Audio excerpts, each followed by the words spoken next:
Hi guys, okay, so this is Dad's Dinners again. Today we're going to make Neapolitan pizza, or my version of. I don't want anybody getting upset that I'm not making it in the traditional way. This is my way. I learnt it over lockdown. It took probably 2 years to get the recipe right. I think it's pretty consistent now, and I'll show you how we do it. You might find the spreadsheet of interest. I've actually included it in the comments. That tells you can just plug in how many pizzas you want to make and what diameter, and it tells you exactly what the ingredients are in terms of the quantity. Right, so first things first, and I'll just follow it. It says, in a jam jar, mix the yeast with 10% of the water. It tells you what 10% of the water is, which is 100 ml. So I'm just going to literally, it's warm water. Okay, that's important. So get that to 0, 100 ml. That's 66, 93, magic wave, 104. I am going to be reasonably exact. 99, that will do. I'll get the yeast. Now, it says in the recipe that we need 10 grams of yeast. So I think you'll find, pretty sure if I add all this, I think it's 7 from memory, so I'll have to see.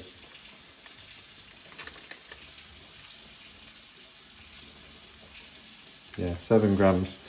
That's fine. I'm not going to add any more for 6 pizzas. I think that's okay. Put the lid on and give it a shake. Really good shake, and then I'm just going to leave that to do its thing. Just one thing to note: the yeast, when it starts to react, it will go frothy. That's good. Okay, we'll just sit it on the side. If it doesn't go frothy, it means that the yeast that you're using is dead. So you need some more. Okay, so the next stage is just to add some really cold water. So I'm just going to run it for a second, get that back to 0. And according to the recipe, we need 550 millilitres, or 550 grams, same thing, of very cold water. 550-ish is about there, I would guess. 557, not bad. And I am going to try and make it exact. 550, voila. Okay, so 550, straight in there. The next thing we need is salt. Now, it does seem quite a lot of salt, I'll be honest, but it does need it. So, according to this, we need 30 grams of salt. So, I'm going to put margarine pasta. I like using Maldon sea salt, which just means I have to crush the flakes. So, 30 grams, that's 10. 25, 30, 29, a bit more for luck. Okay, 30 grams. I'm just going to give it a quick, only because it just dissolves quicker, no other reason. Right, get that in there.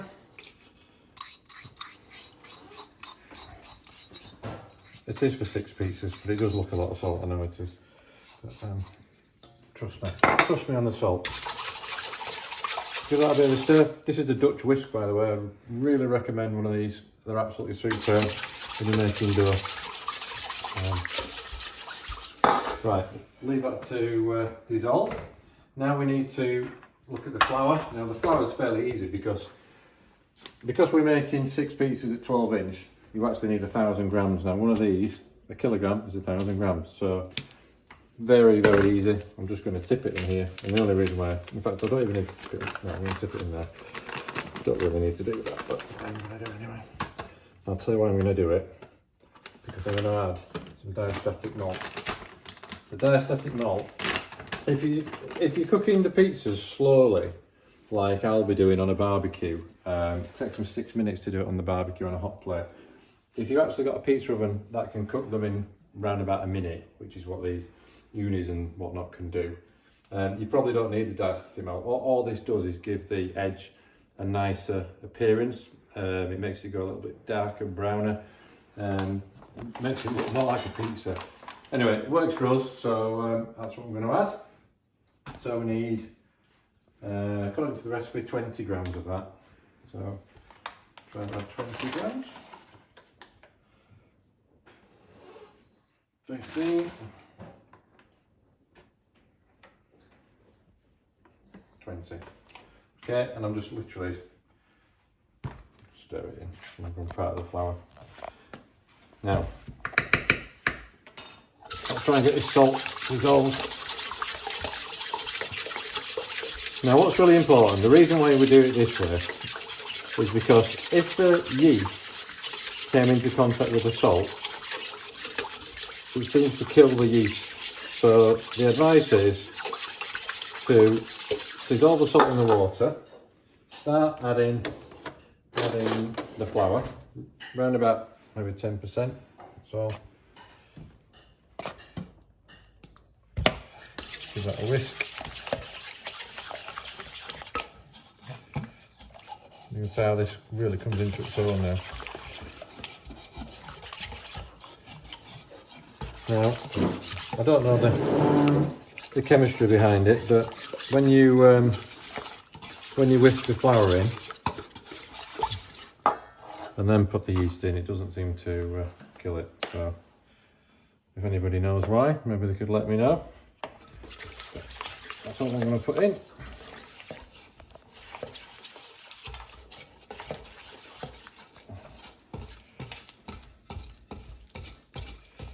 Okay, this bit can take a while. Quite handy to have a large bowl like this, as you can tell, just to fire it around. It's got a slightly curved base so it spins. Just got this off Amazon, nothing special.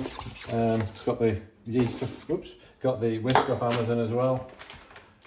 I don't think there's anything that you can't find on Amazon. Right, so hopefully you can see that the yeast is quite foamy, which is great. So I'm just going to tip that in. Tip it in, there we go. And I'm just going to carry on adding the flour a bit at a time. And we'll get to a point when we can't add any more flour and use the whisk. I mean, what I found was that it's really important just to use absolutely everything. So I'm not going to put extra flour down on the surface if I can help it. I might have to do, but I'll try not to do. I've found that flour, Caputo, Cuoco, pronounced like a true Italian, farina, is superb. That kind of gives me what I want. If I make the pizza dough in the morning, I can make the pizzas at night. So,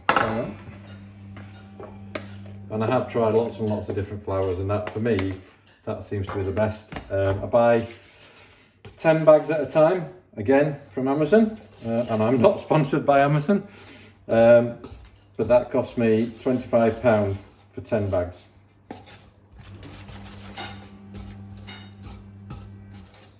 And as we've seen, 10 bags, sorry, one bag is roughly 6 pizzas, which I think is more than enough. But I think when you've tried them, you can see it's stiffening up now. I think when you've tried them, you'll realise that you would never want to do any less than 6 pizzas because they are so delicious. All of my friends think these pizzas are superb.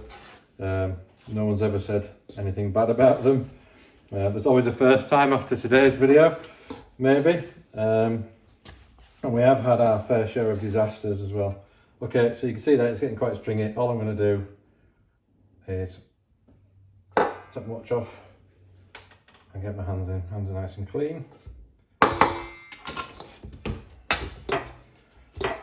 So I'm just going to tip it all in now.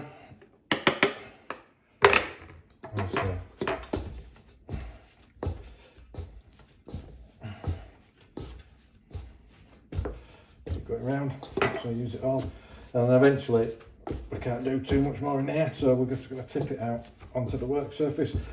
Before we started the video, I made sure that the surface was absolutely spotless. You need to spend a good, 5 or 10 minutes cleaning we're going to tip it out now. And we've got a scraper. And that scraper, we're just going to get all the bits. We're actually going to put it back in here once we've made it. So we just need to clean it off as best as we can, really. Again, plastic scraper, guess where that came from? Cheap as chips. Okay, so now just going to try and use all that flour, just kneading it. Okay. Yeah, now you probably think at this stage that flour's never going to go. How's that all going to go in there? Well, it does. You just got to keep working it and bringing in the flour. Okay, it's a bit of a slow process this. You might want to fast forward it, but we'll video it all, and then it's up to you what you do. Just try and work it all in. Now, we're not aiming for it to be completely kneaded at this stage. What we're going to do is let the water do the work. So once we've got all the bits, we're going to knead it for a few minutes more, and then just roll it around, get all the bits. Don't lose anything. Okay. And then what we're going to do, we're going to get a tea towel, wet tea towel, and just cover it. And then we're going to leave it for about 5-10 minutes, that's all. And then we'll come back to it, and that's where the hard work really starts. So I think this bit's important. Okay. As you can see, I've not put anything down on the surface. I'm just kneading it. It's a bit rough, you can see it's all mottled, but that's fine. Right, so I'm just going to cover that now with a nice clean tea towel, if I can find one. Wet the tea towel.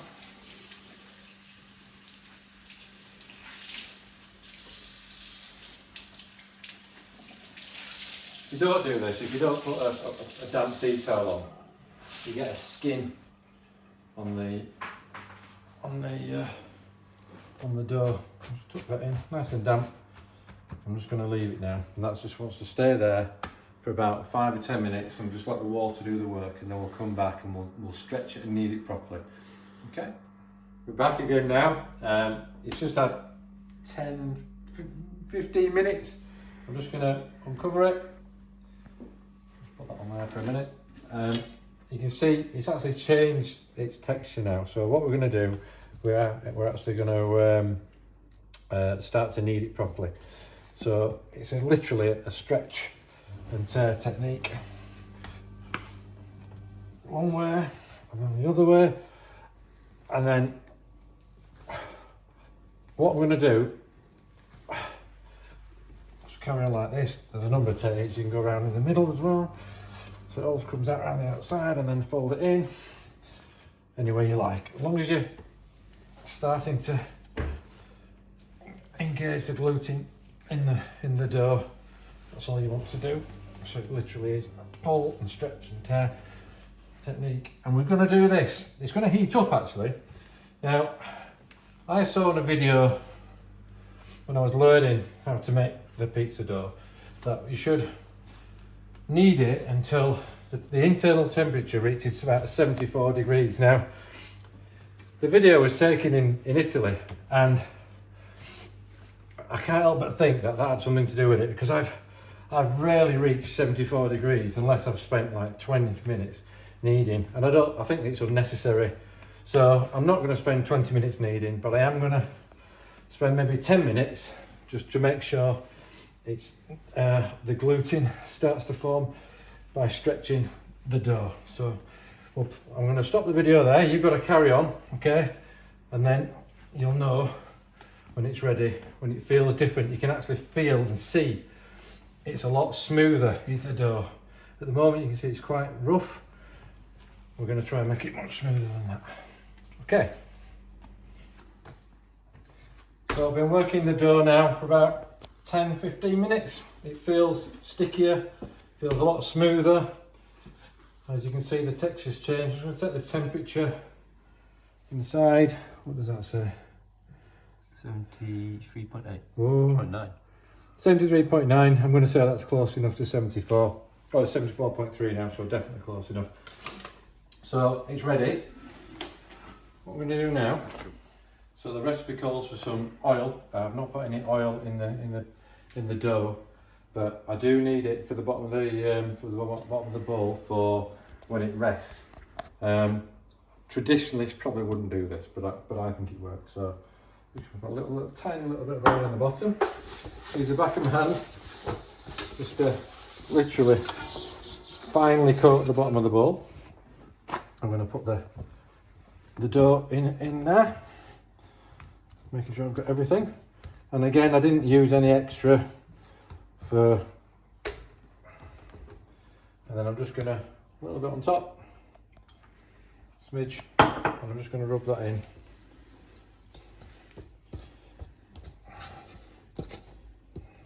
Okay, now I think for what we're doing, this makes it just a little bit more elastic. I'm sure the purists wouldn't do that at all, but that works for me. The next thing I do, I actually wrap it with some plastic wrap. If you don't have plastic wrap, cling film, you can use you could use a tea towel again, but I prefer the plastic wrap. Probably need to find a more environmentally friendly solution to this. Actually, I don't do it often, but every time I do it, I just think I should get something else. You can get these covers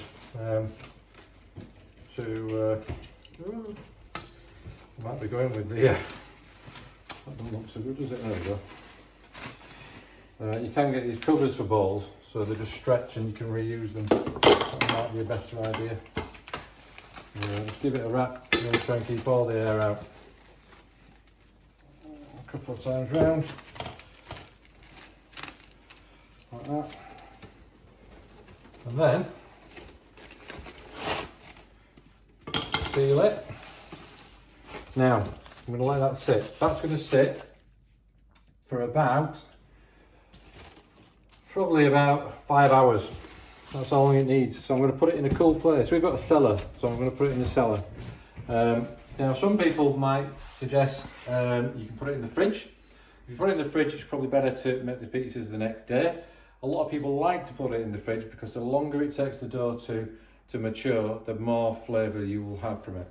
But as I say, I think using this flour gives me the right taste in the right time, if that makes sense. So I'm just going to put this away now for 5 hours, and I'll see you in 5 hours where we'll ball the dough. Okay, well, it's been 3.5, 4 hours-ish. I'll cut this plastic wrap off and you can have a look. As you can see, the dough has risen. Can you see that? Okay. What I'm just going to do now, for the first time, I'm just going to take some flour and just very lightly dust the side, because what we're going to do, we're going to ball the dough. This is really important. I'm going to turn it out.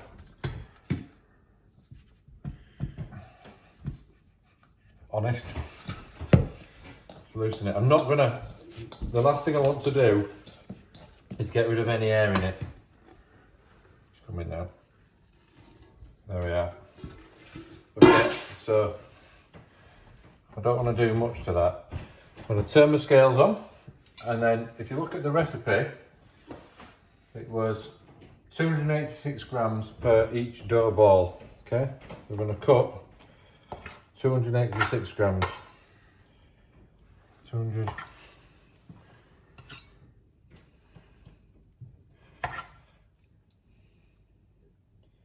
That's 285, go for that.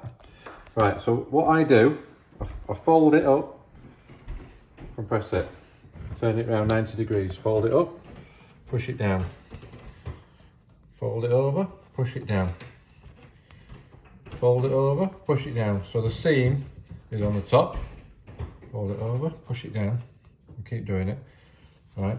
And you can feel the dough getting harder as you do this. One more. And grab the side, flick it over, and then push it down. And there, so you get a dough ball. Put those dough balls in another container, them in there. Get the lid on. I'm just going to do 6 of those. So I'll do it once more for you. There are many ways to ball dough. You can look online and it gives you lots and lots of tips on how to do it. This is my way. 294, I'll go for that. Fold it over, seam at the top. Seam at the top. Fold it over, seam at the top. Fold it over, seam at the top. You can see the structure of it changing. And this is just literally stretching the dough. And as I stretch that, whoops, and I pull it in, that's it, push it into the bottom, nip out any air bubbles. That will always be the top of the pizza with the seam underneath. Same again.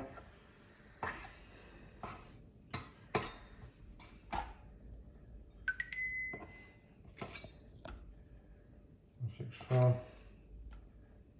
2, 7, 7, 2, 8, 6. Fold it over, fold it over, fold it over. Okay, is that? Hopefully you've got that. As I say, there's lots and lots of different ways. Tuck those ends in, just go around with a ball. So, they're in there. So we said we were making 6. So this is the 4th one. See if the that's it. 6, 4. Same again. And then once we've made this, it's going to have to stay again for the second rise. So these dough balls are going to rise again, and then we're going to very carefully make pizzas with those. We take them out very, very carefully. We don't ever compress them, so all the air that's trapped in there, that stays in there. Okay, 2 more. So roughly, let's have a look. That's 2, 4, 7, 2, 7, 3. Nick a bit from that one. That's it. Obviously, the size of the dough ball dictates how big your pizza is going to be and how thin the base will be. So if you like a thin base, and Neapolitan pizzas are supposed to have thin bases. It's supposed to have a thin base and then a margin, and that margin you leave. We'll show you that when we make the actual pizzas.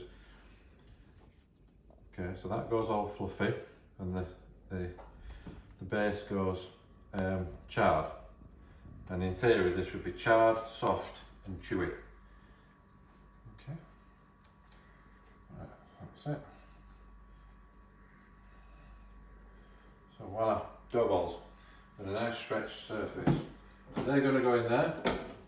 Just literally just sprinkle the top of them with a tiny bit of flour, tiny bit, just to make them a little bit more handleable when getting them out. That's it. So there, now I'm going to go back downstairs in my cellar where it's nice and cool, and I won't touch those now until I'm ready to make pizzas. They'll come out half an hour before to get up to room temperature, at which point I'll put the barbecue on. So as the barbecue's warming, they're coming up to room temperature, and while that's all happening, we can be making all the toppings. Okay, see you in a short while. Back again. Okay, so this is probably going to blow you away if you've never done this before. The tomato sauce for the pizzas, it really could not be simpler. So, tin of good quality tomatoes. Pour that into a jug, and then I just do 1 teaspoon of sugar. I think if you've got San Marzano tomatoes, which I do, you probably won't need the sugar. It's got natural sweetness. I've got some garlic. This garlic is actually what I cook the mushrooms in. Just quickly chop that up. Literally nothing more than a quick rough chop. Don't need to do anything too special there. Toss that in. It's got a sort of roasty garlic, is that? I do like garlic though, obviously you don't have to use it if you don't want. And then some basil. Literally just rip that up. Rip it up. Right in there. A bit more. Fresh basil's great for pizzas, they just go together when we make the margaritas. Basil goes on at the last minute. Okay, and then, believe it or not, dash of oregano. Fresh if you've got it, dried if you haven't. Bit of a stir. And that is it. That is your tomato sauce. If you can't get sort of finely chopped tomatoes like I've got, use the normal chopped tomatoes and then just give it a bit of a whiz with a handheld whizzer. Okay, next up, pizzas. Okay, this is the big moment now, we're going to make pizzas. So first thing I do, I make a big pile of flour, quite thick. Okay, and then just dust the surface. I'm just gonna, you can look at those. They've all expanded now, and I need to cut them out. So you probably noticed earlier I was using a scraper. I actually find this really quite useful. So put it on there, and then just gently plop it upside down, and there, put the lid back on. Okay, I'm not squashing it, not yet. So gently flour. Okay, that's your pizza dough, nice and fluffy. Start with the middle, okay, and push out to the outside, leaving a margin. Do that all the way around.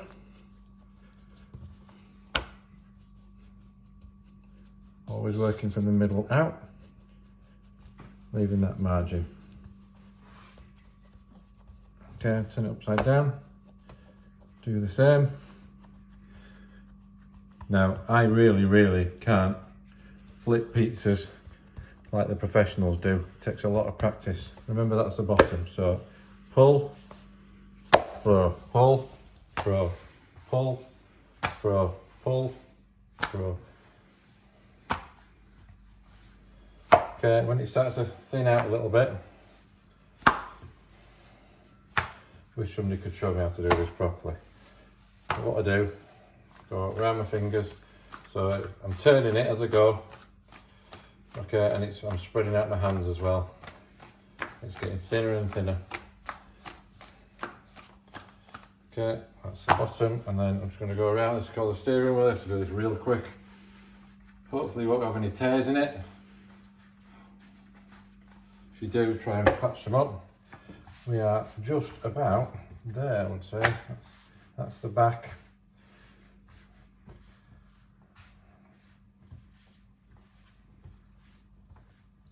Notice I don't try and touch the outside at all. Okay, so that's the stretch dough. I have a wooden pizza peel for putting my pizzas on. I use a bit of semolina flour. Semolina flour is great. It's just a little bit rougher. Okay, you can probably hear it. Okay, and then just gonna put that in there, spread it out. And then we've got our garlic butter. Literally just put that on. Spread it around a bit. Try not to get to the outside, just up to the outside but not touching it. Okay. Hopefully you can see that. There we go. Now, we've tried it with tomato on as well, that's quite nice. I'm not going to do that today, I'm just going to have garlic bread today.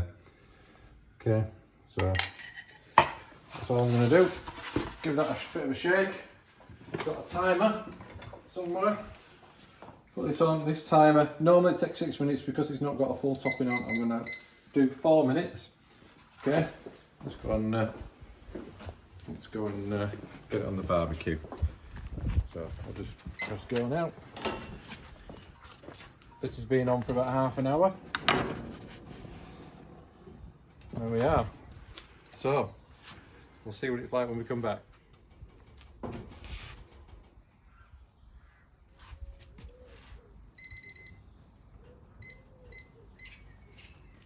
So I'm just having a peek. It's looking good, but just a little bit longer, maybe a minute. Okay, let's have another look. That is probably nearly ready. I think we might just give it a smidge longer. Right, maybe 30 seconds. Let that count down. Now you might notice I'm using a metal peel this time. I use a metal peel to take it off and a wooden peel to put it on. And the only reason why is I bought a metal peel first, which is great for taking it off. But when you're putting it on, the dough tends to stick to it. So that's why I ended up buying a wooden peel. And it's much better if the dough doesn't stick to the wood. I'm sure it's got something to do with the heat transfer into the cold metal. You don't get the same with the wood. Okay, so I think we are coming out now. It's about 30 seconds. Let's go. There we go. So it's quite okay. You can see it's all puffed up. The base is quite charred underneath. That's perfect. Okay, there we are. That's one garlic pizza. What shall we make next? Okay, here we go again. We'll do another pizza. So same again. Get your trowel. Try and get that out of the tub without trying to crush it, like that. Tip it upside down into the flour. And then same again. Back onto a lightly dusted surface in the middle, working out. You can feel the air. Obviously I'm trying to keep it into a circle. Pizza shape, of course. Working out for the middle. Flip it over. Same again.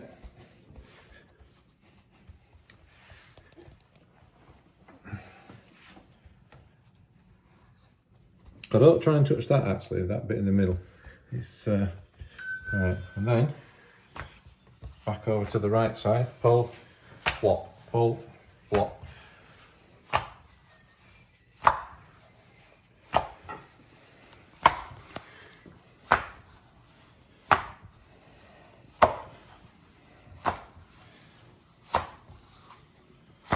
So I go all the way around, and then I'll do my with a palm thing.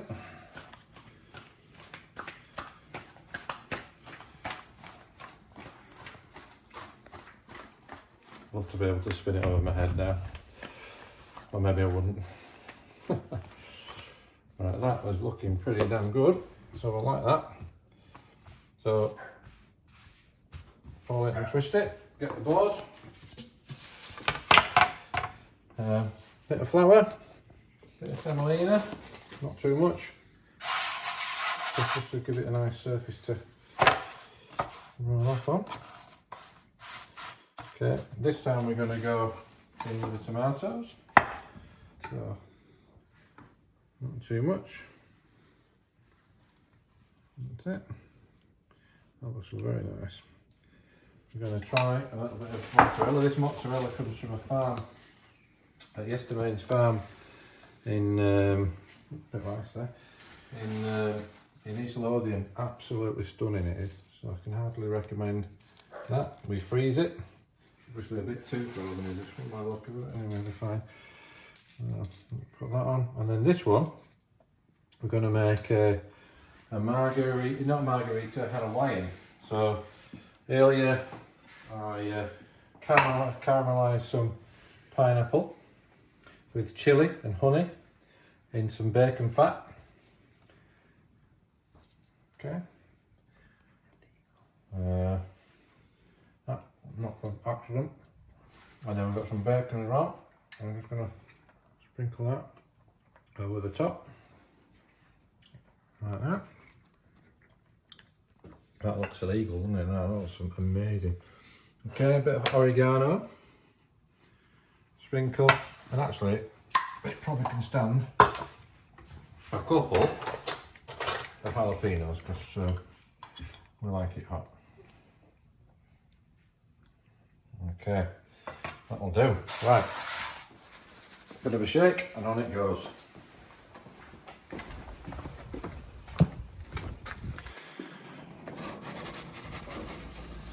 There we are. I am going to definitely give this one 6 minutes. 1, 2, 3, 4, 5, 6. Fabulous. Okay, counting down. 5, 4, 3, 2, 1. Let's have a look.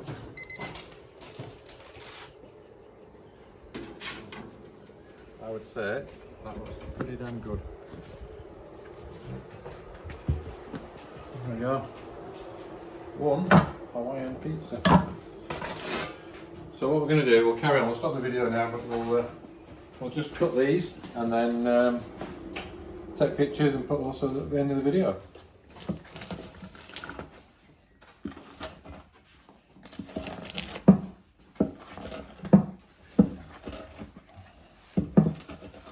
Right, okay, there we go. Well, I hope you've enjoyed that. I hope it's useful.